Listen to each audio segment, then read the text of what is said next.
One Crazy Summer, Chapter 12. Crazy Mother Mountain. After the program ended for the day, we stayed out as long as we could. By 6 o'clock, we were hungry. Whether she liked it or not, Cecil had to let us inside her green stucco house. When she opened the door, all she said was, "You back?" Then she spread the tablecloth on the floor and brought out shrimp lo mein and egg rolls from the kitchen. She had probably gone to Mean Lady Ming's while we were at the center. We washed up and sat Indian style around the food. I said the blessing, and then I asked, "Why the Black Panthers call you Nazila?"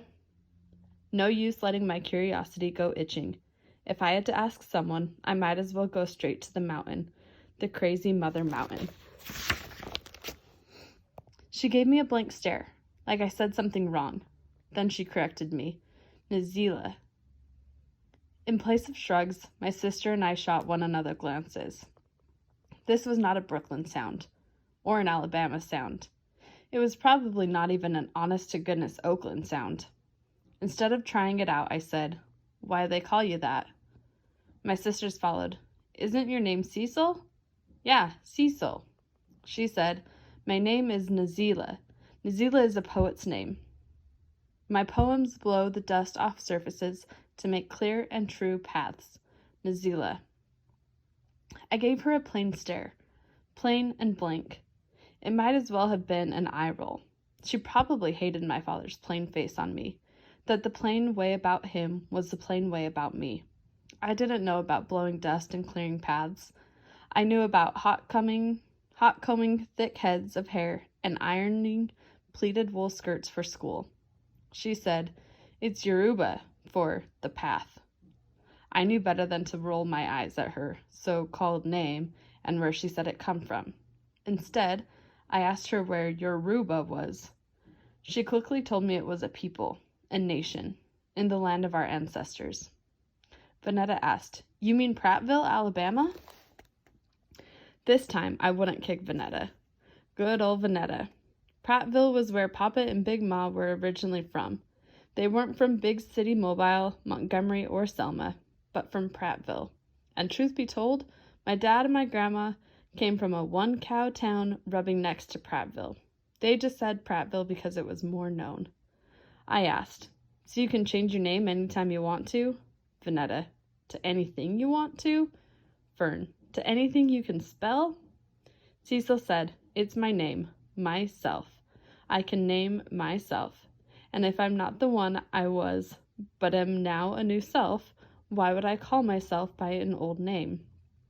Then I said, "If you keep changing your name, how will people know you or your poems? When my sisters and I speak, one right after the other, it's like a song we sing, a game we play. We never need to pass signals. We just fire off rat-a-tat-tat-tat. Delphine, Vanetta, Fern. Me. Suppose you got famous for writing poems. Vanetta. Then everyone knew your name. Fern. And you couldn't hide. She said, "My poems aren't about that. Fame-seeking poems. They're the people's art." Although yesterday she didn't want to have anything to do with the people. I said, "What if all the people could recite all of your poems?" Vanetta. And they set them on the radio. Fern. And you became famous. Me. You couldn't hide then. Fern. Surely couldn't.